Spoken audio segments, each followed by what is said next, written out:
Triple attack से मार डाले इजरायली, क्योंकि अभी गाजा युद्ध खत्म भी नहीं हुआ और इधर इजराइल और हिजबुल्लाह के बीच लेबनान युद्ध शुरू हो चुका है। हिजबुल्लाह ने इजराइल पर इतना भीषण रॉकेट हमला किया कि इजरायली सरकार के होश उड़ चुके हैं। पीएम नेतन्याहू ने ऐलान कर दिया कि हिजबुल्लाह से ऐसा बदला लेंगे कि उसकी नस्लें कई सदियों तक याद रखेंगी।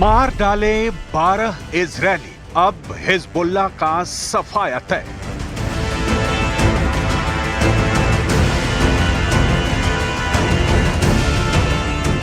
क्या वाकई में हिजबुल्लाह लड़ाकों ने इजरायल के गोलन हाइट्स में रॉकेट और ड्रोन से हमला करके अपने कमांडरों की मौत का बदला ले लिया है? मिडिल ईस्ट का चैनल अल अरबी ये दावा किस आधार पर कर रहा है कि गोलन हाइट्स में रॉकेट हमला हुआ है?